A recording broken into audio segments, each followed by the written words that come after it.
this moment, let's put our hands together and welcome Engineer Seth Mahu, Director of Renewable Energy, Ministry of Energy, on the topic technological innovations in engineering. You're welcome. Thank you very much, MC. I would also want to stand on the existing protocols to set the stage for our next engagement. I see a few faces that I'm quite familiar with here. I would want to acknowledge one of them, Professor Hunyanuga from Ho Technical University. I was with him a couple of weeks ago to commission some innovative, project that is creating the platform for capacity development in the area of renewable energy. So I'm happy to see you here, Prof, this morning. I have some slides, so please, if you can help me with the slides. Otherwise, I have to set up my own PC for that, if I can have a... By the way, Madam, thanks so much for that presentation. You've touched on so many sensitive nerves.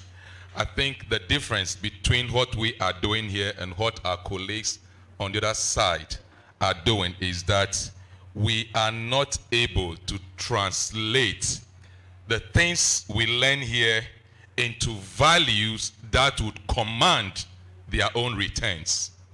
That is the difference. So I believe strongly that if, as institutions, if we are able to go a step further, to get the things we're doing through research and development, get them to the marketplace, we should be in the position to be able to create value, create wealth, which also ties in very well with the earlier speaker who spoke about entrepreneurship, and with that, we'll be able to create the wealth and, if possible, win ourselves from government subventions. Yeah, so your slides are ready. 15 Good. minutes. So when I was asked to, look at technological innovations in engineering, I was wondering, what am I going to be talking about? Because it's such a broad area. If we look at the various engineering disciplines we have, from civil, mechanical, medical, financial, materials engineering, each of these disciplines has evolved so much that if we want to just talk about innovations in each of these disciplines, believe you me, it's going to take us a very long time to be able to do that. We all know that engineering has become the foundation for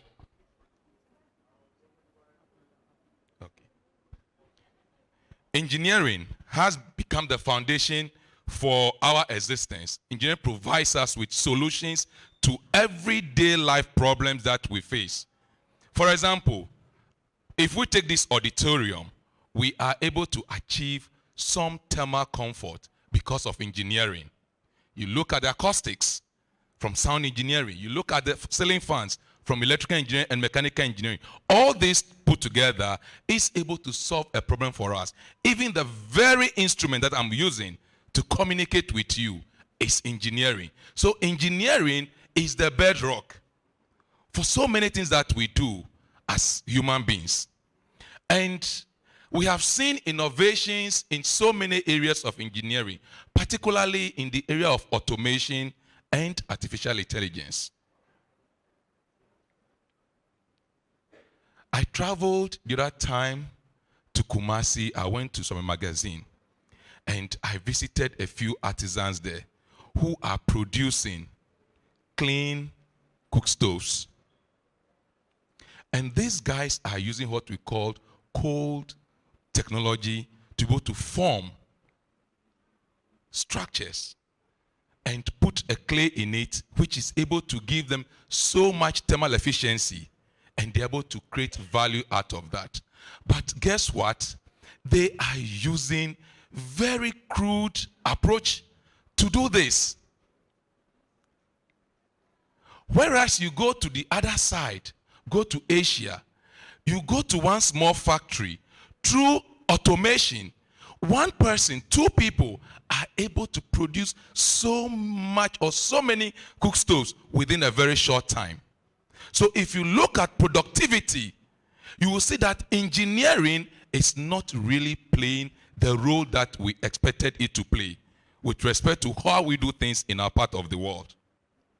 And this is a challenge to us as academic institutions to be able to bridge the gap between what we are doing and those out there, the business people, the entrepreneurs, so that the knowledge we have acquired from here, we can translate it and use it to impact what they are doing. If you come to artificial intelligence, a lot is happening in that space. How are we translating that into wealth creation? Are we just being taught in books? We live here and that is the end of it. I think we need to go a step further. But this morning, I would want to focus on an interesting aspect. I'm looking at additive engineering. I believe this is something we are all familiar with. Additive engineering had its foundation from what we call sculpturing.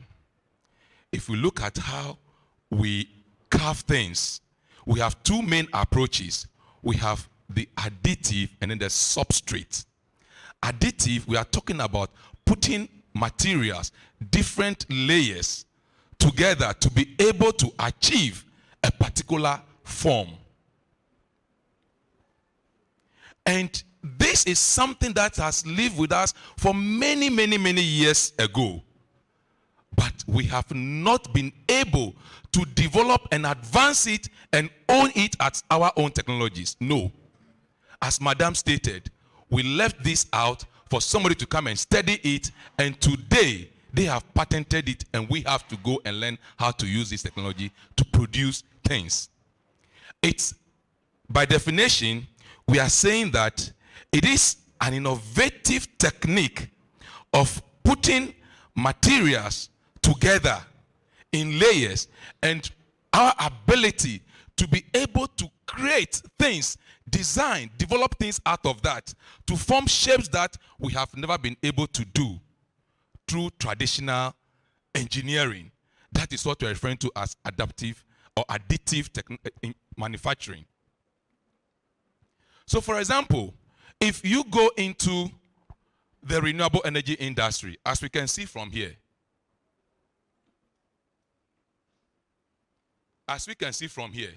look at this shape.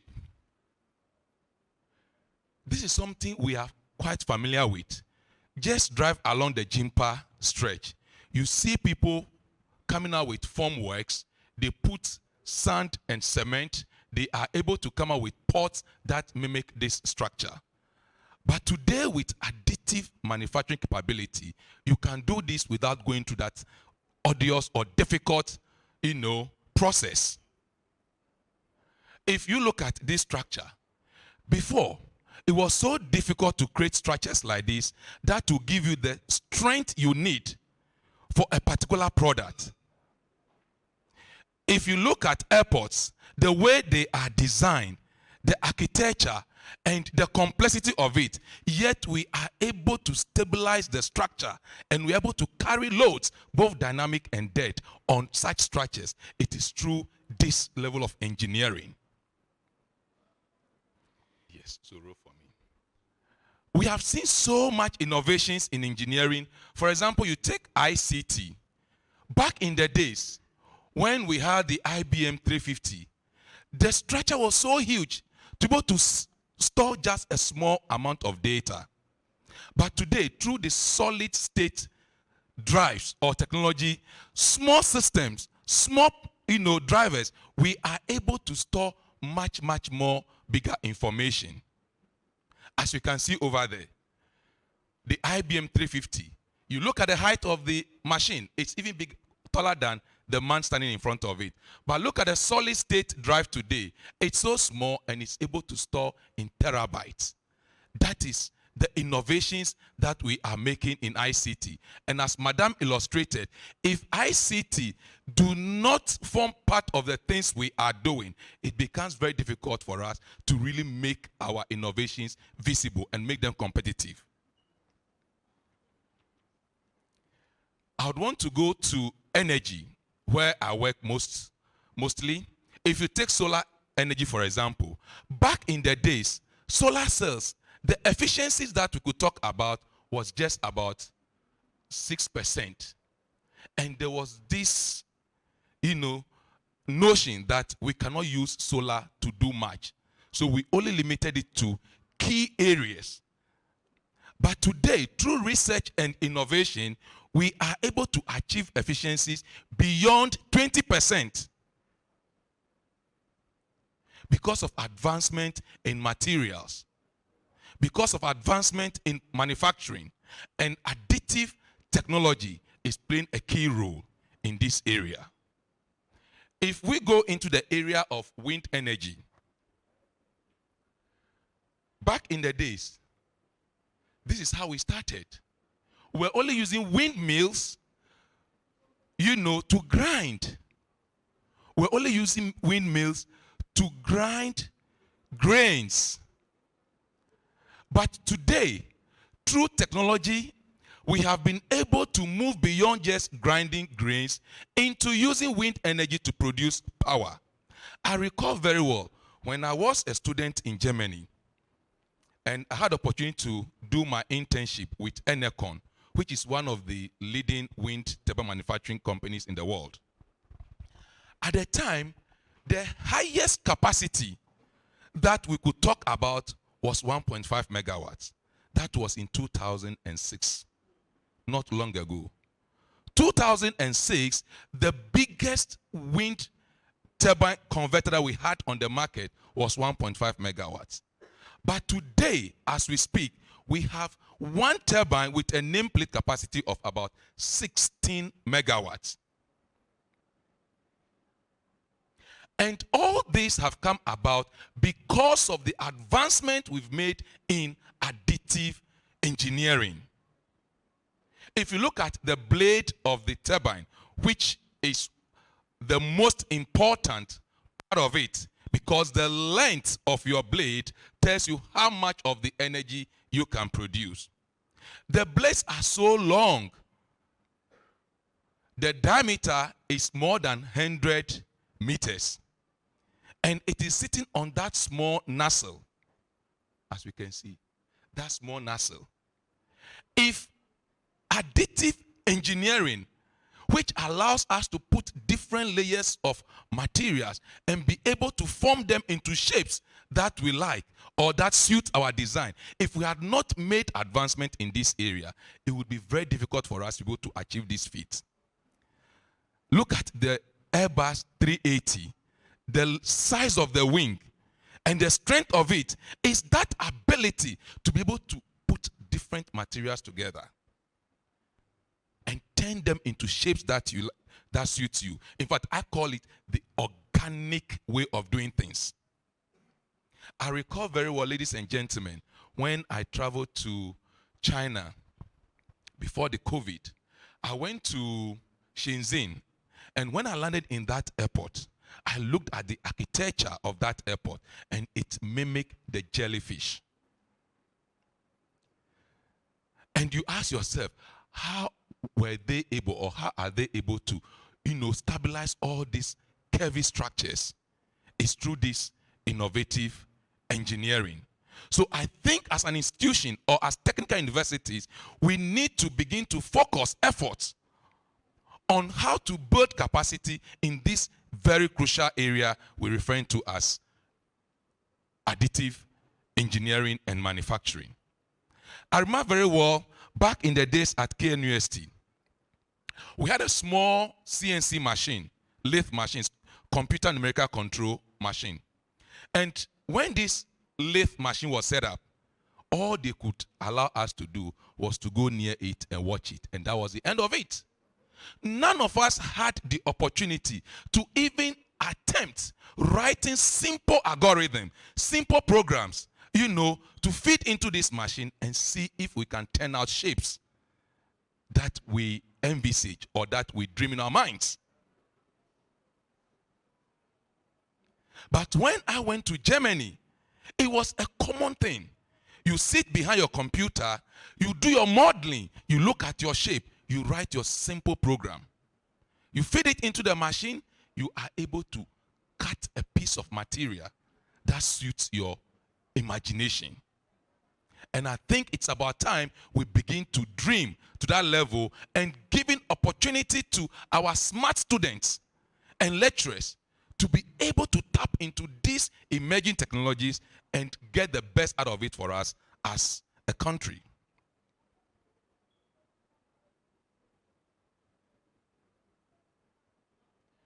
If you come to nuclear energy, we've seen so much advancement in that sector.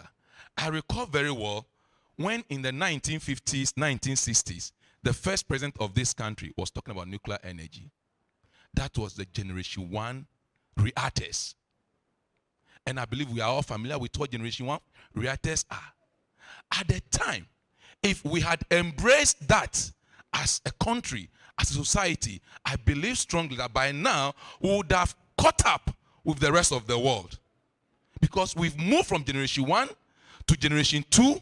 We are now at 3 plus. And Generation 4 technologies are already on the drawing board. Countries like China, Japan are working very fast to be able to come up with these technologies. And when we get to that level, when fusion becomes the order of the day, you would need just like this size of fuel, and you'll be able to power the whole of Ghana. Just a bottle, 350 mils, will be able to power, give you so much megawatts of power that we can what? Use to power our industry, power our economic development. So it's important that we look at what is happening. And I would agree with Madam very well that we shouldn't see our positions as opportunity to create barriers and lord over people. No. Let's rather use that position to create bridges that bring people together, that allow students to, demonstrate their innovative capabilities. If you come to the ministry, in my department, for example, I have a couple of young engineers there, and I've told them that when I came to the ministry some 15 years ago, the things we used to do is policy. And then in few instances, we look at projects. But I want us to go beyond that. If you take institutions like the National Renewable Energy Laboratory in the US, the sort of things they are doing to develop tools, models that we go online and download and use without even understanding the science behind it. I want us to begin to look at things in that perspective. So you are not just here to be looking at policy, just here to be looking at projects, but let us look at everyday problems and come up with solutions that people out there can rely on, because we have the resources. If I need data, it's very easy for me to get it. Therefore, if you sit at the ministry, don't only focus on policy, but also begin to go into things that would create value. Let's develop tools. Let's develop softwares that can help industry function effectively. And these are the things we also expect from our institutions. The gentleman from GMPC says something that GMPC would only want to put their money where there will be a return. It's a normal practice. I wouldn't want to put money into a research that will not give me any return. Therefore, we should look at things from that angle and focus on issues, everyday issues, that we think we can use engineering innovations to provide solutions and get value, get returns, get money for that. So Ghana, we talked about nuclear, 1950, 1960, but we are still here, not a single reactor.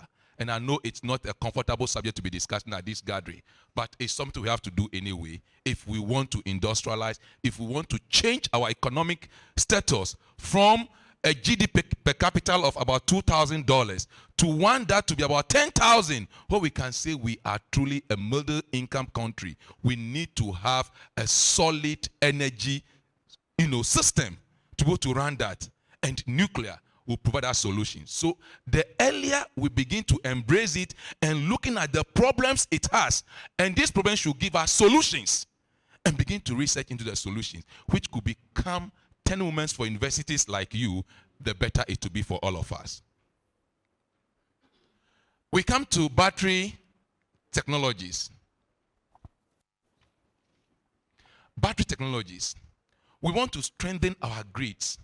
We've seen so much innovations in storage. Over the years, we've used storage systems to run small energy, systems. For example, solar systems, you have a small battery. If the sun is not there, you get some power from it, that sort of thing.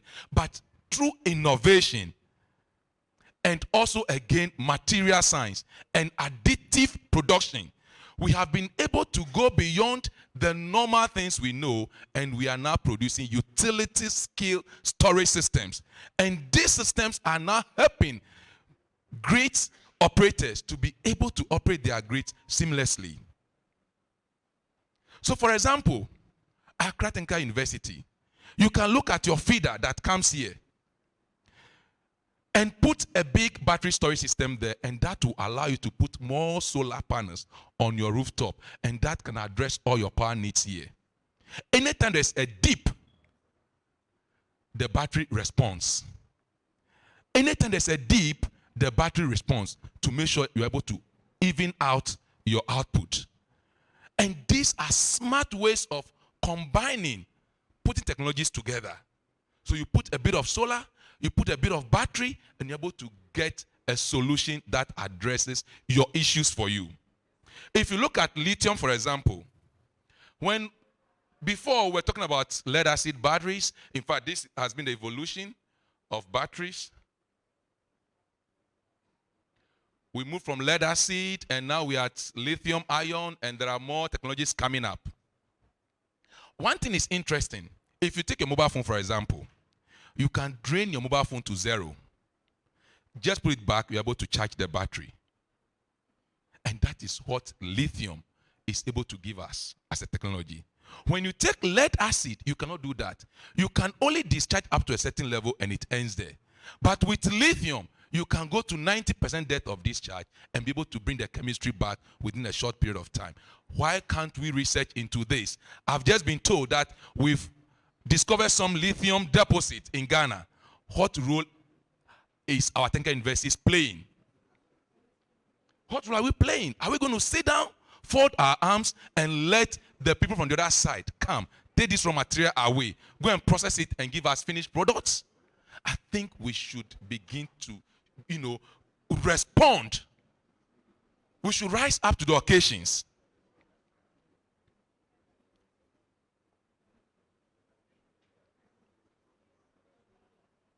Finally, ladies and gentlemen, I want to touch base briefly on hydrogen. The government of Ghana, through the Ministry of Energy, is coming out with energy transition plan. This plan is looking at how we can transition our energy economy from a high carbon polluting one to a low carbon one, or be able to achieve a net zero by 2070. What opportunities do you think this is creating for our universities? Energy transition. What opportunities can we create out of this through innovation, through engineering? Take hydrogen, for example. Hydrogen is going to become the fuel of the future, because it does not give us CO2 when you use it in ICE. You don't get CO2 at the exhaust. No, it's water. So this is going to be the fuel for the future.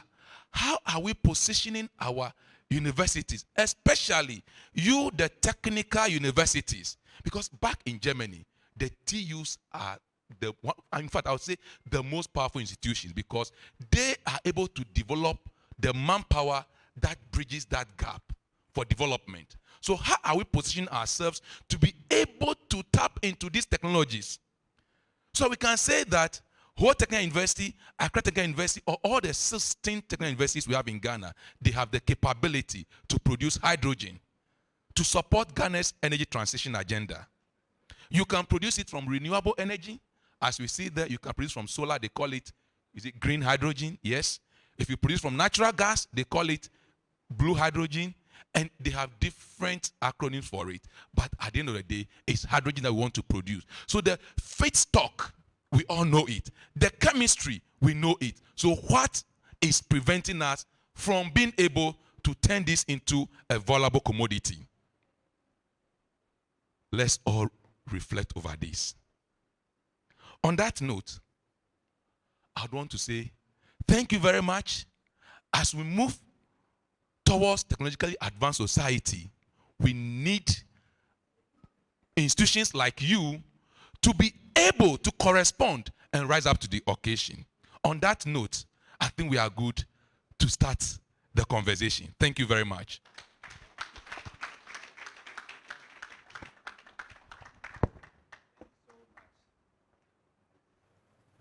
We can do it better for him. Put your hands together for him. So as he said, it has begun. The conversation has begun. And I would want to invite our chairperson up here to just open up for discussions for the moment. So put your hands together for him as he makes his way up here to open up his remarks and your remarks. Thank you very much. And thank you for presenters. The GNPC guy has stepped out. He's on a call. That was a great presentation from him. One thing was missing from that presentation. That was a lecture complex for CCTU. Oh, he's here. So, GNPC man, I think the only thing missing from your presentation, I think we've discussed that. And so you were inserted in your presentation somehow.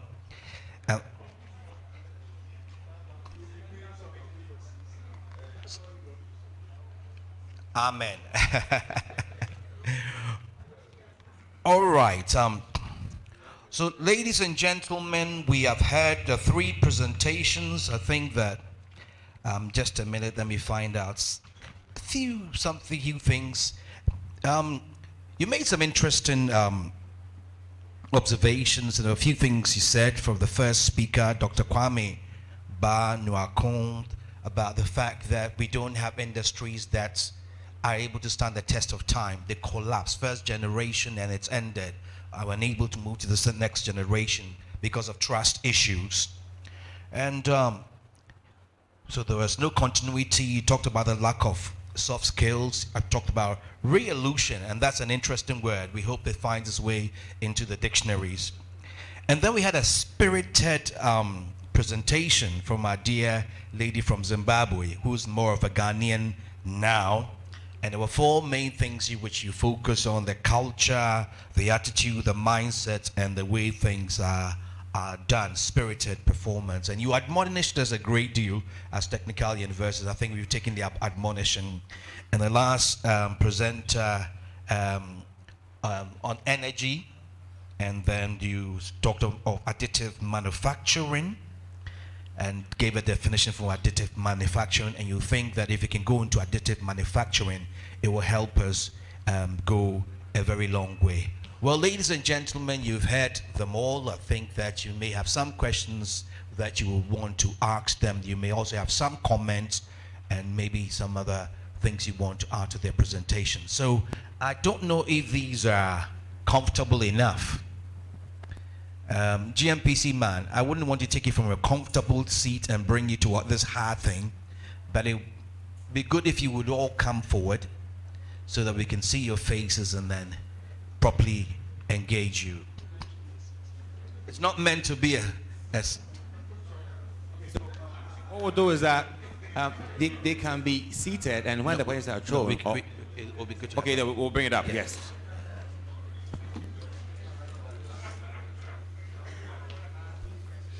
Thank you so much. So we'll do that.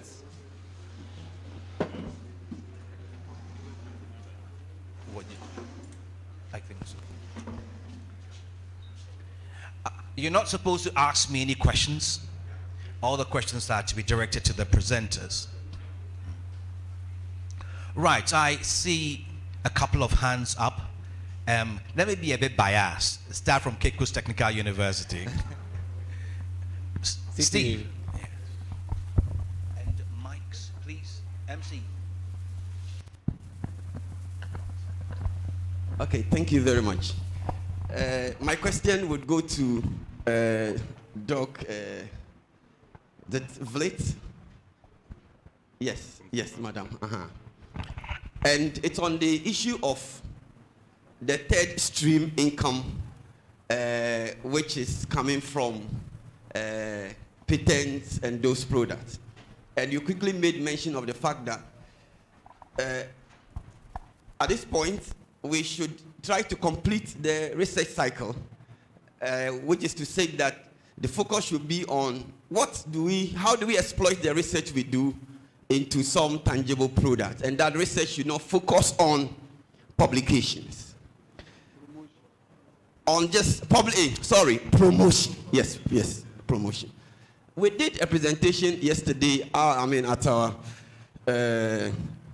during the section. We actually presented on third mission. So when you mentioned third stream, it actually did connect to what we did. And we tried to look at the report that converted the polytechnics to technical universities. And they observed that one of the real failures of the polytechnics was the fact that they really drifted on their mandate. And so when we became polytechnics, we find that there was a disproportionate focus on teaching compared to research. We did so much teaching, research was really not so much of the equation in the polytechnics. Now, when we became the technical universities, we have seen research coming up. But I see a risk that the research is Can you wind up? Yes. But the risk is that the research we are doing, the focus seems to be for promotion. And I say that because some colleagues didn't actually want to attend this conference because they say when you present in a conference, Steve, you get half. Still, please. Okay, we run out you of get time. half instead of presenting the same thing to a journal to get one for the purpose of what? Promotion. I want to find out what you think we can do to change that kind of trend. So that it could be an incentive for people to be part of the practical things we have to do. Okay, thank you very much. Very quickly. More. Okay. I think we can take the more and then collect them. Then we can just proceed. Thank you. Thank you, Mr. Chairman. My first one goes to my friend from the Ghana Institute of Engineering.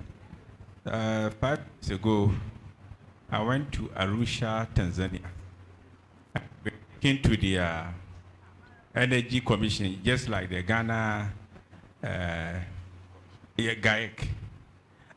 When they spoke about Ghana with passion, that we have taken the lead, they have been learning from us, right from Dr. Nkrumah's time up to now, even they have been coming here. But I want to find out from you, what prevented us from what Nkrumah wanted to do, developing the nuclear to produce energy for Ghana? Why we neglected that? That's the first one. The second one is on volunteerism. These days, the spirit of volunteerism is not very much felt in our youth, in our staff. What we realize is that if you want the person to sacrifice to do a work, you may not get a person. Any assignment at all, you him or her, give me allowance. Sometimes even pay the allowance before I start, which is not good enough. One classic example was that just short one. 2006, we were writing a proposal for poverty alleviation in the Sunyani municipal area. So when we got to a point, everybody stopped. So Dr. Nsiajaba, now Professor Nsiajaba, he told me that, oh boy, don't worry, go on. Just put the things together. We did that, lo and behold, and we got approval from the Canadian government. That was the first time I traveled outside to Canada. For 3 weeks, I've got to pay them so many things in addition to the volunteer work that I did. So you can imagine those who have put allowances first before them. It is an advice that when you volunteer, eventually you even get more. Thank you very much. Snappy questions. Yes, thank you very much. I think this one goes to Dr. Banyako. I think they, apart from volunteerism that you are talking about, you have also been mentored. Because I worked with you and your father at NDPC some years ago, and I think the output that you are providing, mentorship, has drawn so much on you. And therefore, I think, per your submission, there's a need for technical universities. It's a majority of us here, we haven't gone to the industry. So when we get opportunity, some few advice, we should go to the industry where our expertise are, then learn from the current issues, so that when we are coming to, or when we come to do the teaching, it should be practically oriented one. It should be more theory. And the last one is about the publications. We shouldn't publish mainly for promotion. If you do this, we will be local champions.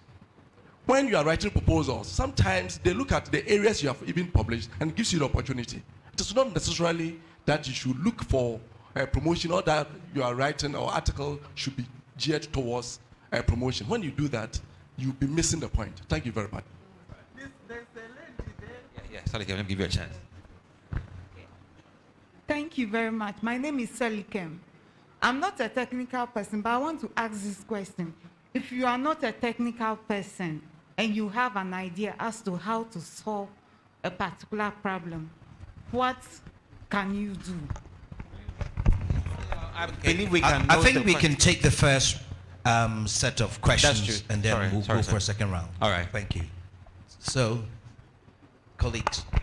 Okay, thank you very much. Yes, I think I'm glad for this opportunity, because it gives me an opportunity to say some of the things I couldn't say in the interest of time.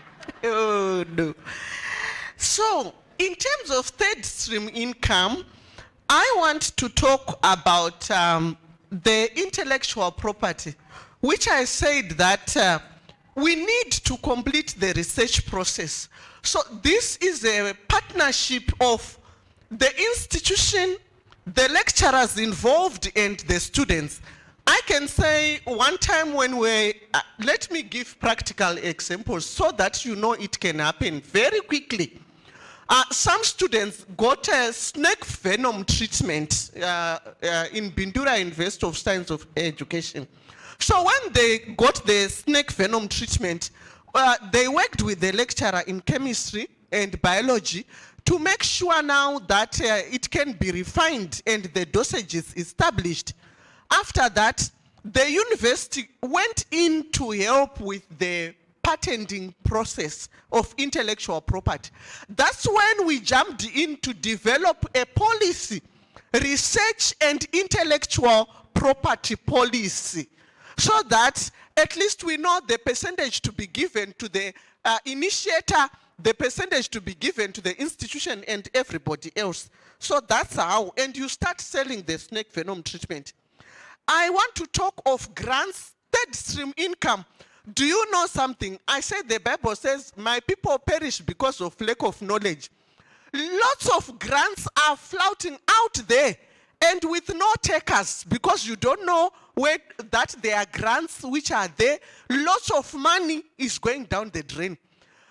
You need to have at least an officer who is responsible for checking the grants, or in your department you have time to do it. You apply for those grants, but they need a good research skill.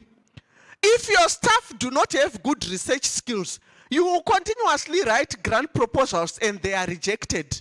So we are here to workshop you on that. Go to industry. Yes, you need to.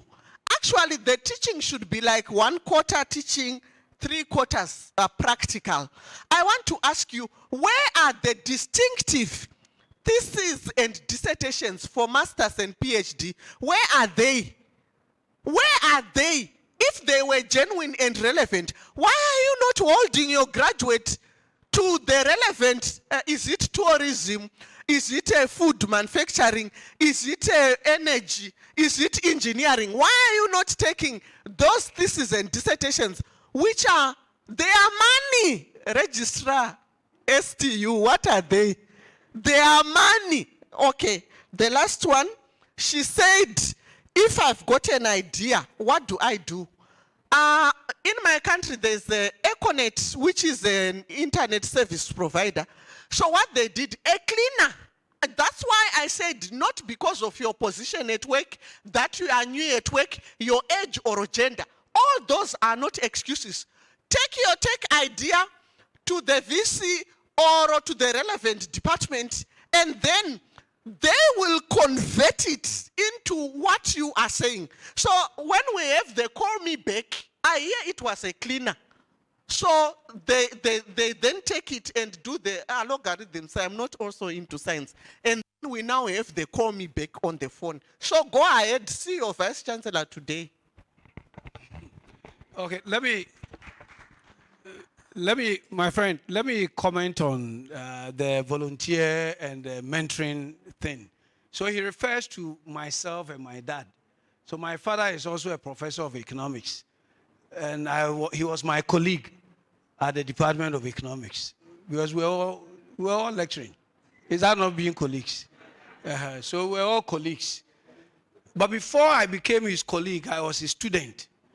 And then at the NDPC, the thing he was talking about, he was supposed to write a chapter every year in the annual progress report. He was responsible for the macroeconomic session. And I was a student of economics. So this is what the point. Let me make the point before I explain. That you cannot mentor somebody who doesn't want to be mentored. You cannot mentor somebody who doesn't want to be mentored. So it goes back to volunteering.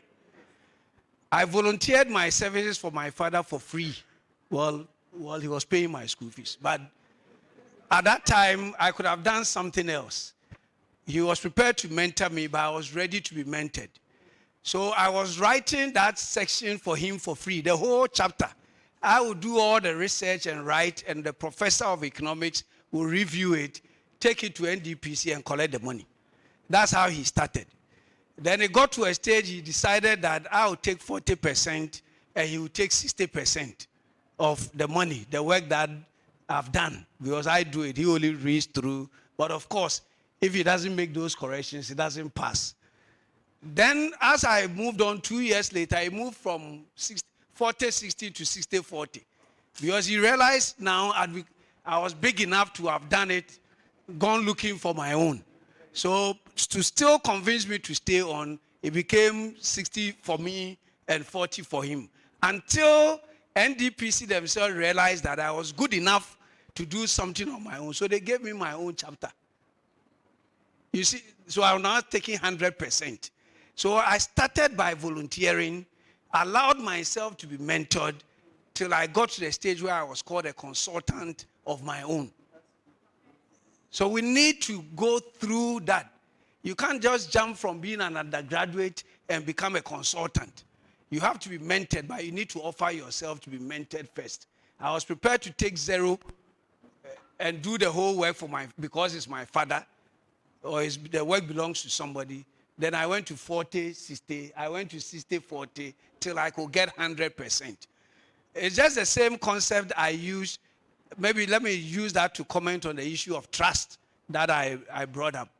When I was a young boy, this one, nobody should go and tell my father, because nobody should report this on radio. Because when I was a young boy, I was supposed to wash my father's clothing. I was wondering why my mom is not the one still washing. My father insisted that I wash it.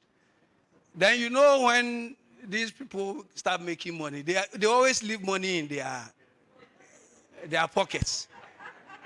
So this is how I built it. And so the first period, the first few months, whatever I find in the pocket, I go and give him 100%.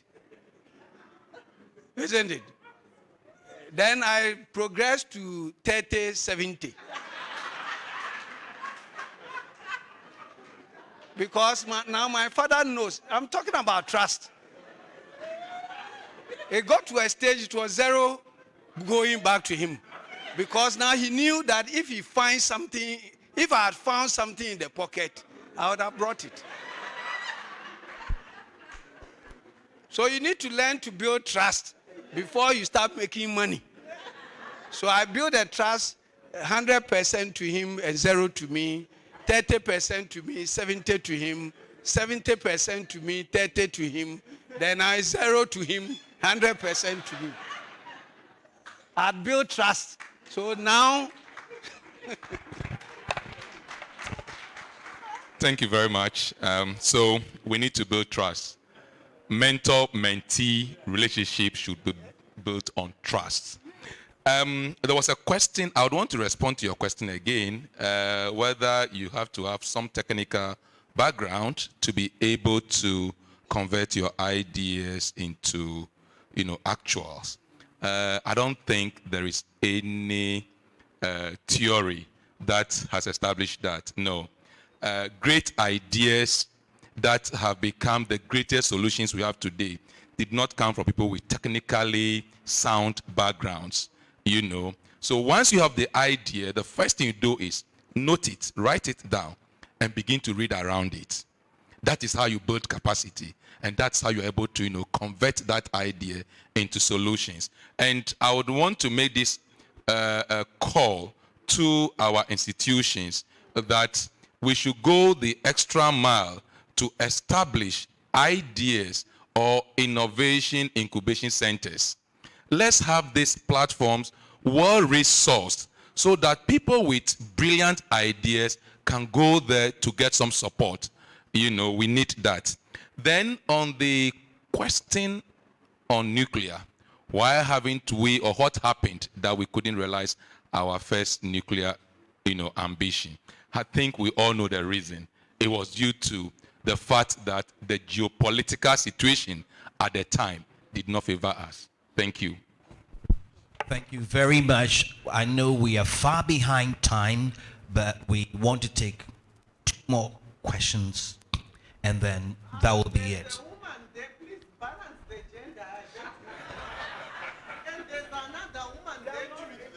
One gentleman, one lady, and that will be it. So, we are far behind time.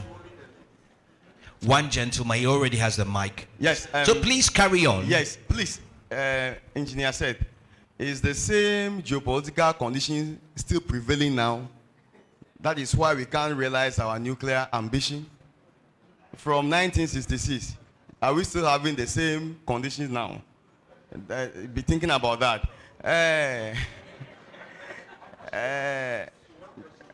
Doc. I think that we that one is not a question. far behind time. I asked him to be thinking about it. My question is coming.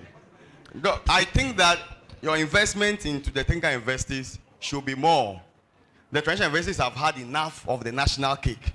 So I think that this is the time. The reason we are bringing you here is strategic in nature. We don't want you to come back to the academia. Just be there so that you can support these innovations in the technical investors so that we can realize our dream. Thank you very much. Point noted. I'm Jennifer Entry, Accra Technical University. This question goes to Dr. Nyama. Please, without the library, all that you are doing can't go ahead. So please, as you are sharing the cake, remember the library, because we are there to support research. And we are there to support teaching, learning, and scholarship. So remember the library. Thank you. Good point. Final question. Okay. Good morning. I'm Florence Blocky from ATU. Please, I just want to make a comment to support where Dr. Makoko has been saying. This has been my concern all along. I'm from public university. I just joined the technical university. And so coming here, I want to see a difference. I want to see different. Yeah, they are all the technical investors and the older investors. We are more into research. But here, I want to see more innovations, more hands-on, more technological things. And I'm happy what happened yesterday. Anytime I go to meetings, this is what I've been hammering on. We are always chasing the impact factors. We want to be the first. We want to be I think we will sway the path for our technical mandates as technical investors. So, Prof. Chairman is here. If I'm able to come out with certain innovation, it should qualify me for promotion. Yes. I think. But we don't hammer on that. I am always looking at publications. Anyway, thank you very much. That is my answer. That's a fair comment, Yes. but I think we already acknowledge that. Okay. Right. I think there's only been one question. Maybe I want to, on the basis of that, I wanted to reiterate something that Doc said in her earlier presentation. I'm in industry. I'm looking for new ideas. Excuse me. Excuse me. Can we have one meeting, please? Hello. Thank you very much. Please. Industry is always looking for new ideas. That's where the innovation is. But Doc said, we don't see a lot of competition. Convert an idea into a prototype or something. Industry, and I'm saying this from a GMPC point of view.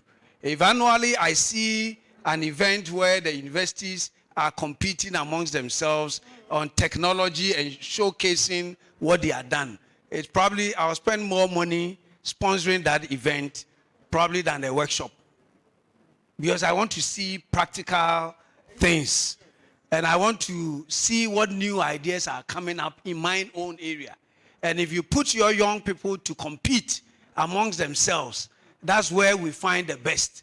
And industry will pay for those patents.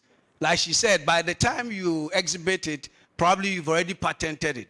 So when I come as industry and I'm seeing what you are competing in, and I want it, you already have the patent for it, isn't it? So I have to pay you for what you have already done. But it has to be showcased for me to see. And that's what she talks about, the competition. So maybe as part of the next conference, apart from the exhibitions that you've done here, let's see a session where you have brought your students along, showcasing what you, the student leaders, have taught them and how they are using their young, innovative minds to come up with something, and ask me to select the best. When you ask me to select the best, what you're invariably saying is that I should fund that idea. When you say I should select the best as one of the judges, you are asking me to fund that. So if I put 500,000 Ghana cedis as the first prize, what I'm saying is that I'm voting for that project, and they should spend, there's the money, take the money and go and spend it and make something out of it. Okay, very quickly also, I want to talk about what the lady said. The chairman said it's already acknowledged, but I know where the problem is. The problem is on the promotion criteria. So if you are not awarding more marks on those who do, this problem, it has come to me many times. So for promotion, you are looking at research, and a research paper, you give it more value than a patent. I've never seen such. Because a patent, we talked about building it into a prototype. From a prototype, you get a product which you can commercialize and push into the market for industrialization. Promotion, you are given maybe $100 more. But what of where a university is now selling a whole product to the whole nation and exporting some?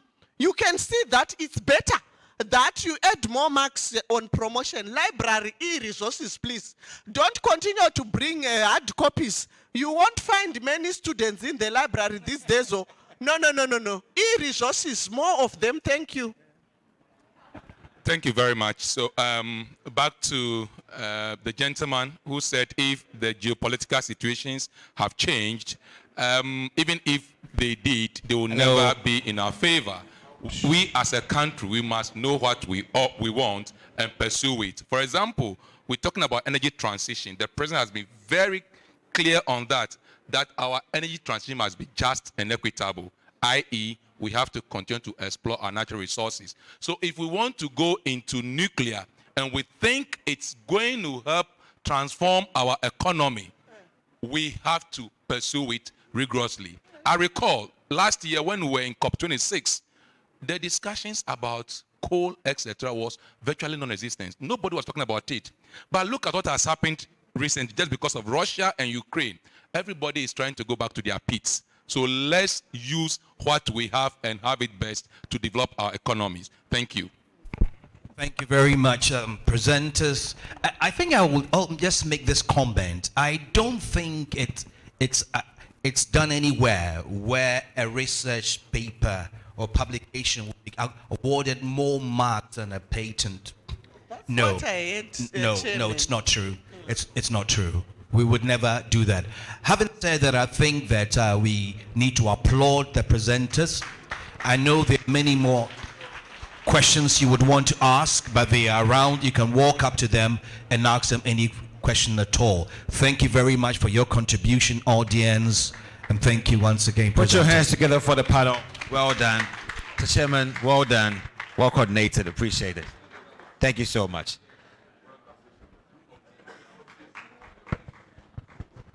So we'll have one very last engagement, and then we'll now pass out for our snack break and then go into our parallel sessions.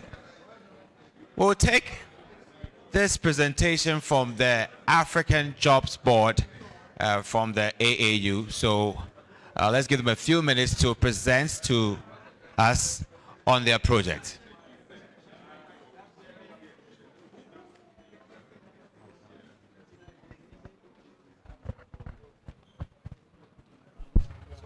So I would want to kindly ask for your audience for the Africa Jobs Board as they make their presentation. Thank you.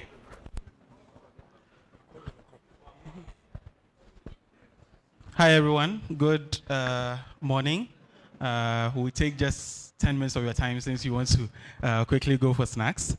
My name is Frank Asefua. I'm a project manager at the Association of African Universities. I manage the project I'm coming to talk about. This is my assistant. He's Saliu Larry Adams. He assists me on the project as well. I have another team member around who would be passing some notes to you. So I wanted to briefly tell you about the African Jobs Board platform and why it's important that you use it. So in 2020, we launched this platform called the African Jobs Board, which is basically a jobs hub for academic jobs across the continent, academic and non-academic. So over the time, we've been posting jobs across Africa, PhD opportunities, career opportunities, and country profiles as well to assist people to be able to move in and out of Africa. The main idea is to help to promote academic mobility across the continent so that expertise that are abundant in some parts of the region can also move to another part of the region. For example, there are some expertise in North Africa with regards to medicine, etc., and energy. We see a lot of things Egypt is doing, especially with solar energy, etc. This platform allows us to be able to integrate the expertise across the continent to help us all develop at the same time.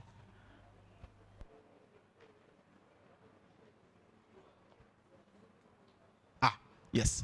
So that is our main objective, to post these jobs onto the platform so that people can see these jobs and apply for them.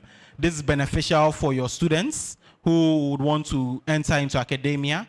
This, in the long run, also helps to balance out the wage structure for academics across the continent, because some countries pay more than some countries. Remember, it was all over social media, I think a year ago or so, where a lecturer was being given a role in Ghana, and the wage that he was getting there was quite higher as compared to the senior position he was going to get in Ghana. So it's something that we are also using in order to be able to create this alignment and then assist in there. So The project has 3 partners, which is the Association of African Universities, which is hosted in East Legon, around the Trinity Avenue. And we were working with Warwick Employment Group, which is the commercial function of Warwick University in the UK. They also operate a jobs board, which is called jobs.ac. It is very widely used across Europe. And Education Sub-Saharan Africa, which is also another partner which is engaging in Africa to improve academia on the continent. Over the time we created this platform since 2020 November, we've been able to post over 3,000 jobs on the platform. We've been able to have over 257 institutions on the platform. We're also sharing as much as we can on social media, etc. We have over 26,000 people using the platform day in, day out. So the number of emails, plus or minus around 3,800 or 3,900 people have applied for jobs through our platform. We've had over about 40,000 people using the platform day in, day out since we brought this platform up. This platform would really help your institution. It would help your students to be more competitive, to see the skills that are required of them to be competitive on the African continent. It's also helping you as a university to also publish your jobs to get the best out of the best. Normally, you post your adverts in newspapers, you post them because the government says you must post in the newspaper, you must post elsewhere. Those are the only places you post it, your websites and then the newspapers. But that is limited to only Ghana. If someone doesn't buy the paper for that day and he was supposed to be the best person for that job, that means that opportunity has slipped. But if you put it on our platform, you're able to have it seen by a worldwide audience, and you can be able to get the best out of the best to be able to apply for your jobs. So our platform is africa.edujobs.com. You can visit it right now and then see the jobs that are available there. You can filter through the expertise that you have. You can even set up an alert so that from time to time, whenever there's a job in that category, it's sent into your emails directly. It's also beneficial to share this with your students as well, so that they can also get these things, so that it helps you to aid your alumni getting jobs as quickly as possible, because they are already aligning themselves to what is necessary in there. If you have any issues, any questions, email us at africanjobsboard@aau.org. My colleague will be sharing some sheets around, so you could put your name, email, etc. around on it, so that we can contact you after that. Thank you very much. Assistant lecturer to a lecturer to a senior lecturer. Then what? Then, why do you go to emeritus? Then you become pro-vice, vice chancellor, director of something. May the Lord be with all of you. Thank you for coming.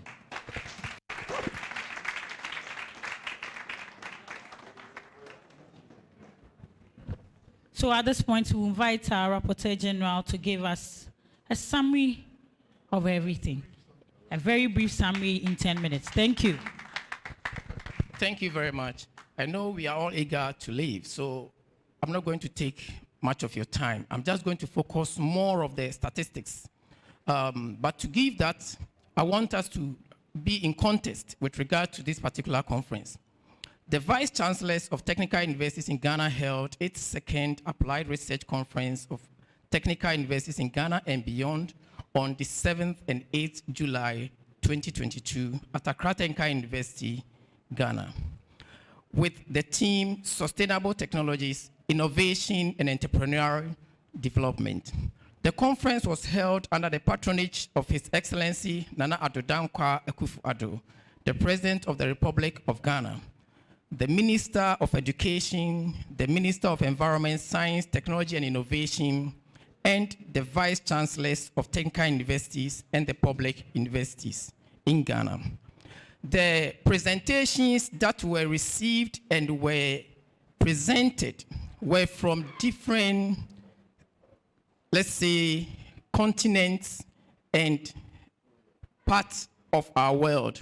That is, Ghana America, Finland, South Africa, and Nigeria. In all, 270 participants attended this year's conference, as against 140 participants at the last edition. The total number of exhibits that were exhibited this year are 96 from the various technical universities. And upon this, I would want to say that a full report will be shared with the Vice Chancellors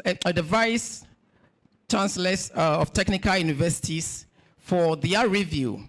And so I want to rest our case here and hope we all have a very fruitful closing ceremony and a safe return to our various destinations. Thank you, and God bless you for your attention.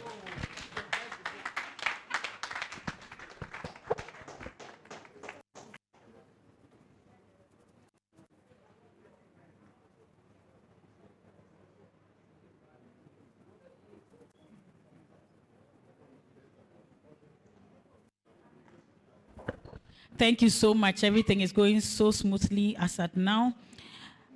There's something I need to announce. The chairperson for this session is Professor Adinkra. Professor K. Adinkra Apia. And to continue with the program, we are going to have, please let's do it up again for him. We're going to have some presentation of awards, and is to be done by our very own Mr. Martin Amwama. Please let's welcome Mr. Amwama with a round of applause.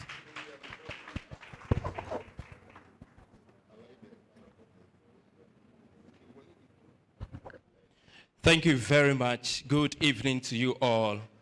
Whilst the conference and exhibition were ongoing, we had some assessors who were also going around to pick up the best for us to recognize them this evening.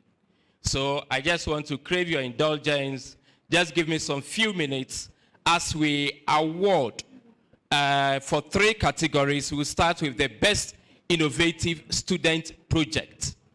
So for the exhibition that took place, we had for the second runner-up from Kumasi Technical University, the exhibit was the fish sumoka.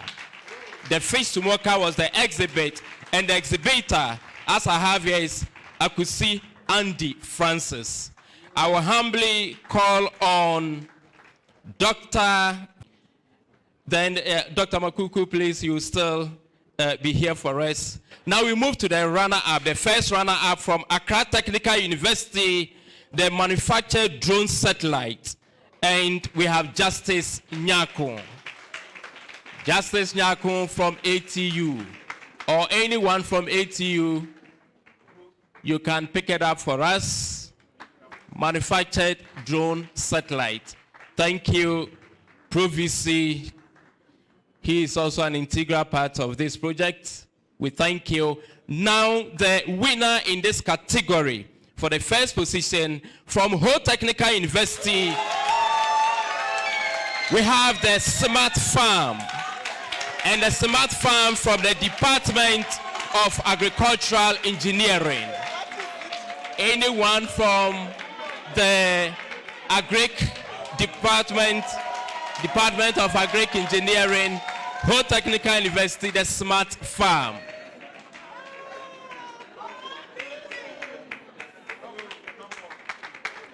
Well done. Well done, Ho Technical University. According to our assessors, that was the best to be exhibited. A winner in this category again from Ho Technical University, Baobab Domestication Initiative at HTU, KF Egbajo and others. Well done. Let me assure everyone here that this was independently done. Yes, thank you very much, VC. Okay. Now for the last category is the best paper presentation. So this was also scored by the various chairs for the various sessions yesterday and today. And 3 have been picked for honors. And to do the presentations for us will be the chair of VCTU Ghana and VC of Ho Technical University, Professor Hunyanuga. Second runner-up. From Kumasi Technical University, effect of traffic congestion on productivity in Ghana, evidence from Ekwima Nwabeja Municipality, Ashanti region of Ghana, also answer P and others. Also answer P. Okay, thank you. So that's for the second runner-up position. Congrats. Now the first runner-up from Accra Technical University. Analysis of skills-based competence and competitiveness of selected government firms in Ghana using the resource-based view theory. Senaya, WK, and others. From ATU, I guess the fashion department, Dean, Faculty of Applied Arts, Dr. Vivian Bindi Edu, receives the award on behalf of the team. Congratulations. And finally, picked or adjudged as the best from Kumasi Technical University, pilot scale production and assessment of fuel from plastic waste, Nagre RD and others.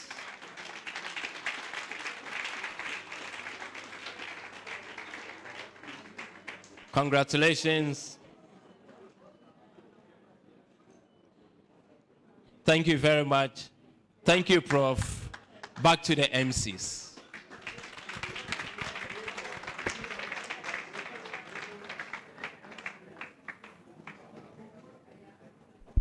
So I think you should put your hands together for all the winners and all the awardees. It's been fantastic. Well done. Well done in your presentations and your technologies. Now at this moment, we would want to invite the chairperson of the Vice Chancellor of the University of Ghana, Professor Ben Hoyeniga, to give us his remarks for the event. So, Prof, your remarks. Thank you very much. Our chairman for this session, Professor Koju Apia Adinkra, the Vice Chancellor of Sunyani Technical University, our distinguished host, Professor Samuel Ni Odai, the Pro Vice Chancellor, Accra, Dr. Makuku, our registrars, the Registrar of Accra, and the Dean of the Registrars. They still found time to leave their pen and computers to be with us. Very distinguished personalities here present. The chair of the LOC, Dr. Florence Blocky, and her team of hard-working committee members, our colleagues from all the 10 technical universities. I feel very excited to stand before you this evening to make my closing remarks on this historic day that we are bringing the curtain down on the second Applied Research Conference of the technical universities in Ghana. Please join me, give a very big round of applause to Dr. Blocky and her team once again. Let it be louder, let it be louder, louder, louder. Thank you very much. Thank you, thank you, thank you. Let's give another round of applause to the Vice Chancellor and his team at Accra Technical University.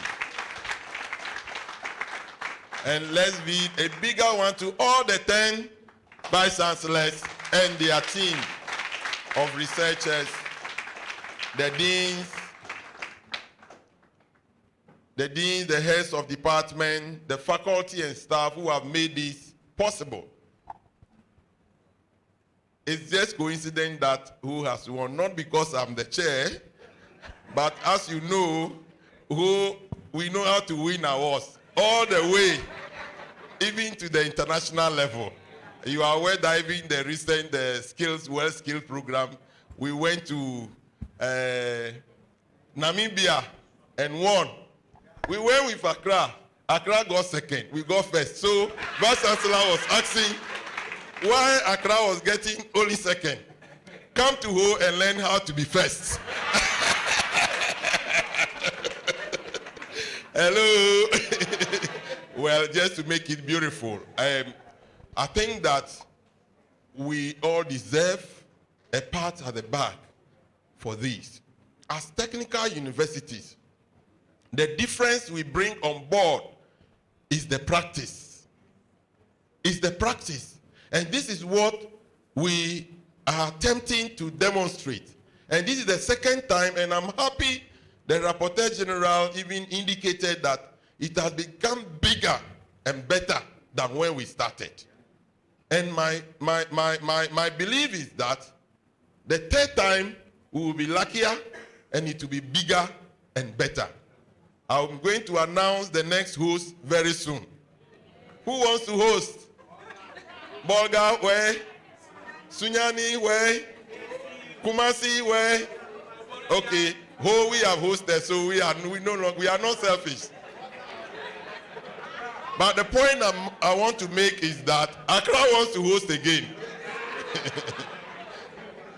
The point I want to make is that if we unite as technical universities, especially the faculty and the administrators, if we come together, things will happen in the technical universities.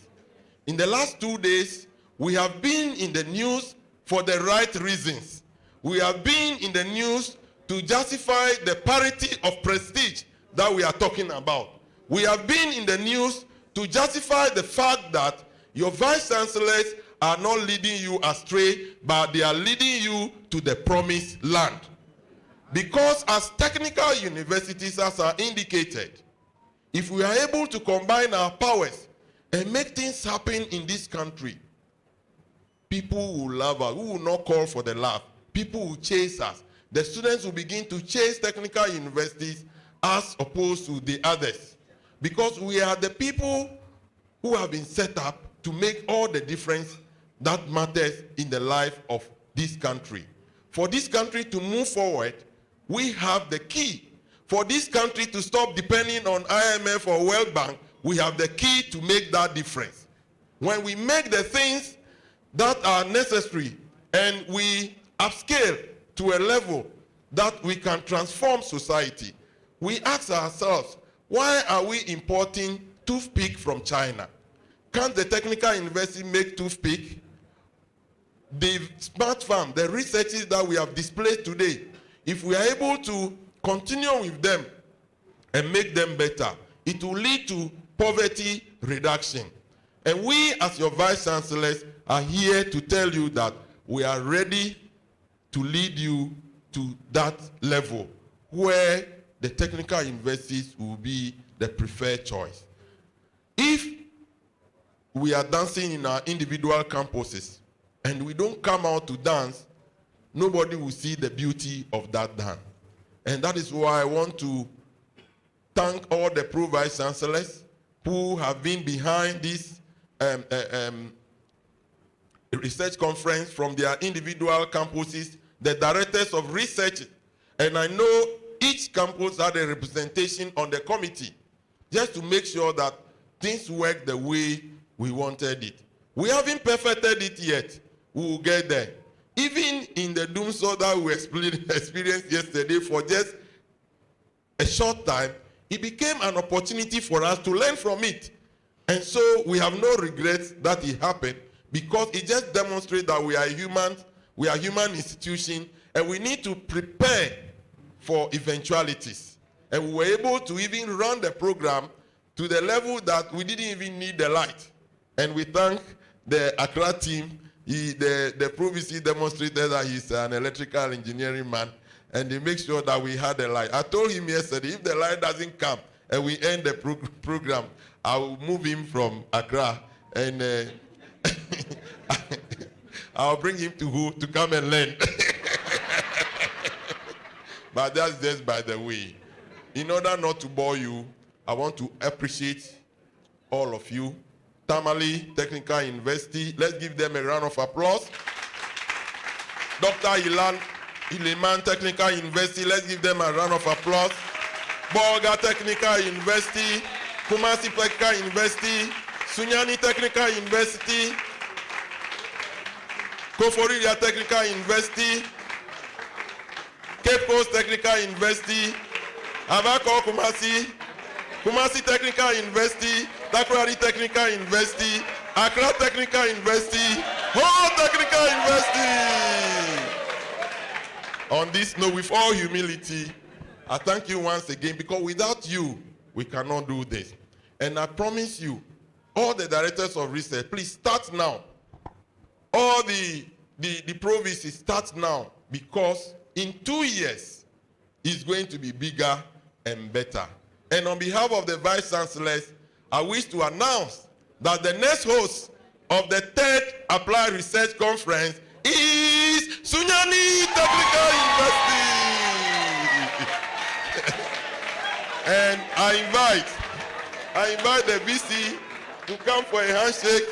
So the chair, yes. So we can hand over the authority to you symbolically as the next host of the conference. I believe at the end of this session and in the coming days, the LOC chairperson, the Rapporteur General, would hand over all the documents to the office of the Executive Secretary of VCTUG, and we will give you briefings. The registrar is also here. We'll give you briefings. We want nothing but the very best. Because at that conference, we are inviting MIT to come and compete with us, and we'll beat them to it. So we wish you all the very best. On this note, thank you for your cooperation. I feel very proud to be in the Technical University and to be your chairman. God bless us all.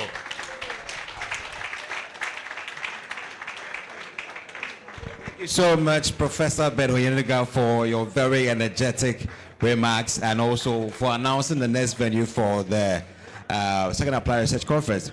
I believe that it will be exciting, and in such joy, I also invite the new host, or let's say the eminent host for the annual Applied Research Conference next year, Professor K. Edikrapia. Put your hands together for the eminent host for the enviable position. Thank you very much, and God bless you all. Amen. Yes, the chairman of the Vice Chancellors of Technical Universities, Professor Onyeluga. The host, Accra. Dr. Makuku, the province is here. On all others on the platform. Ladies and gentlemen, as the chairman of this evening session, if I don't say anything, then we cannot close. Otherwise, I was not going to say anything. Because my chairman has already said everything. But as I said, if I don't talk at all, you will remain here until tomorrow. Because if the chairman doesn't give his closing remarks, the function cannot end. So permit me to say a few words. The Vice Chancellors of Technical Universities, a few years ago, had this idea of coming out with this research forum. And I think it has gone very well. The first one we had in Ho, and then we were supposed to have the second one in 2020, but because of COVID, we couldn't. So 3 years down the line, we have had it in Accra here, and I think it has all been a success.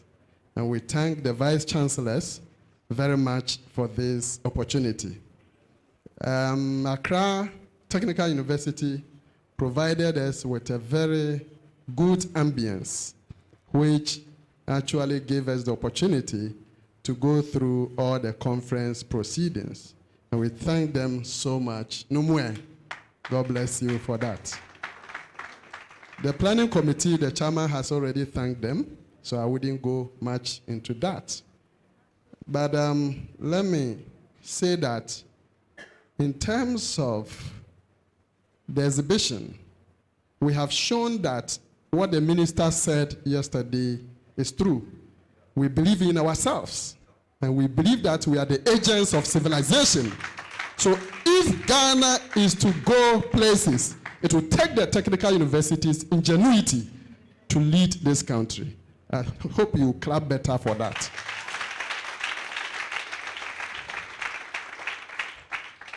The innovations we saw were so great, very interesting.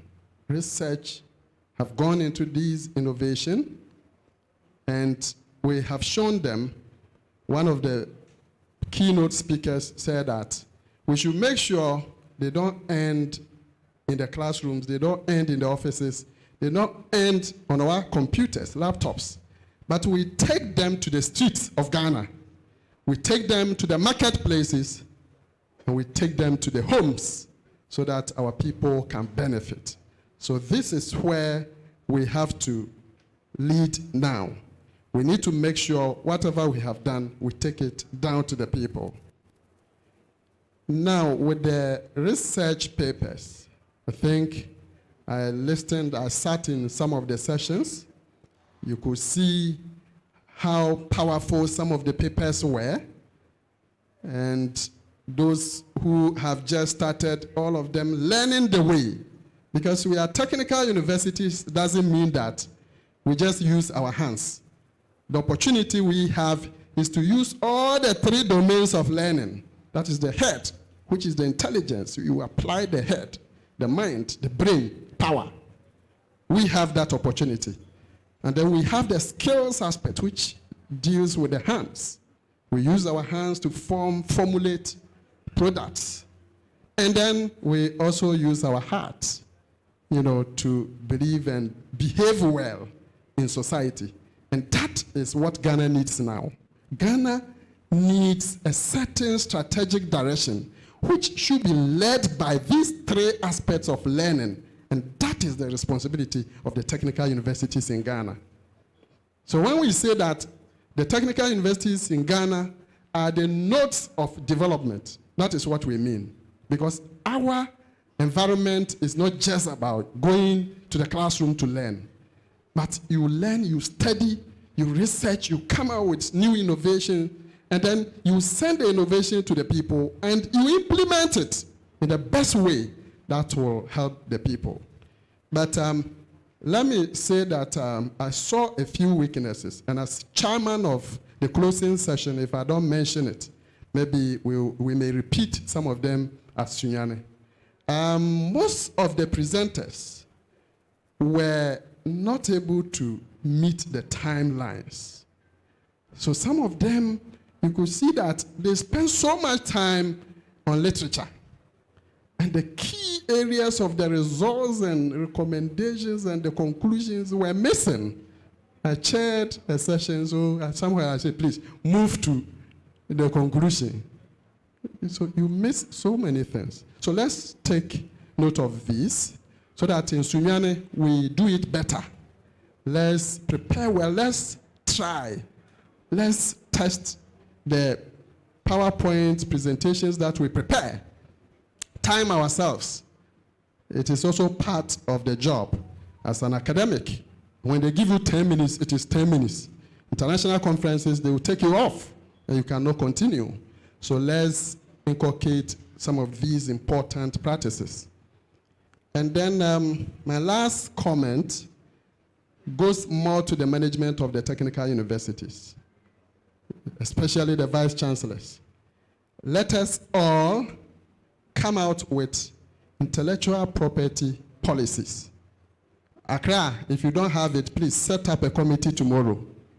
That is Monday. Let us all set up committees to come out with intellectual property, policies that will lead us to take patents. Because I saw a lot of products in there. And these are very innovative products. And if you're not careful, people will just steal the ideas. And when they steal them, they are no more yours. So let's quickly work on these areas so that we can take patents for our technical universities. As we speak, I don't think we have much to talk about. So this is one of the ways we need to put out the image of the technical universities out there. So by the time we get to Sunyani, I expect that at least every technical university will showcase one patent, at least to start with. So on that note, ladies and gentlemen, let me assure you that Sunyani is ready to host the next third ATUC, or the Applied Research Conference for Technical Universities, that will be hosted by Sunyani. And we pray that God will give us all the strength, all the blessings that we need to prepare and showcase our products, showcase our research papers in grand style at Sunyani come the year 2024. On that note, God bless you all for coming, and we thank you very much for your cooperation that made the conference a success. Thank you. Thank you so much. Thank you so much. We can do it better. Put your hands together for Professor. So all too soon will bring this very wonderful event to an end, and I will kindly invite Nancy to do the honors with a vote of thanks. Thank you very much. So to bring the program to a close, our attempt a vote of thanks. We want to appreciate our God Almighty for life that He has spared and given us, making it possible for us to be here today. We also want to appreciate our Vice Chancellors of Technical Universities, Ghana.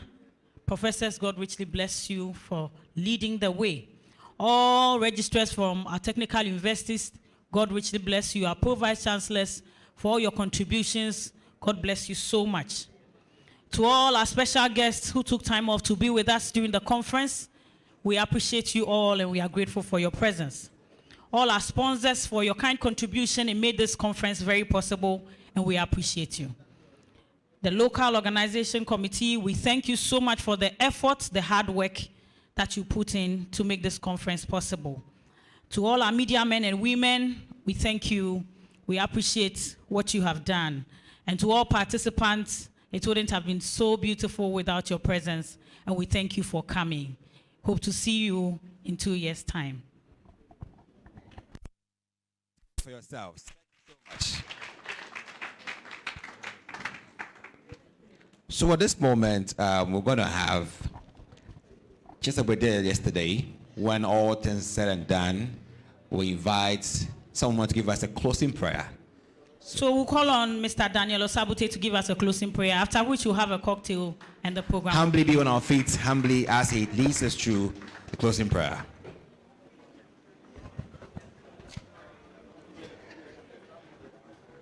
Shall we pray? Our Lord and Heavenly Father, we thank you so much for how far you have brought us. Indeed, if you had not started with us, we wouldn't have ended well. So we called upon you to stay afresh of this very conference. Lord, you never forsook us. Through your blessings, we've come to a successful end. We thank you for the lives of all the vice chancellors, the entire management team of all the universities. We thank you, Lord, for all those who have contributed to making this program a success. It is our prayer, oh God, that you grant everybody the traveling mercies. We stand here coming against every spirit of accident as they return to their homes. It is our prayer, oh God, that we will hear good news. We pray, Lord Jesus, that the unity, the understanding that we have had through this conference will be sustained. We are praying, Lord, that you continue to grant us wisdom, knowledge, strength, and the ability to be innovative, that through this innovation, technical universities in Ghana will make a headway. We give you praise. In Jesus' mighty name, we have prayed. Amen. Amen.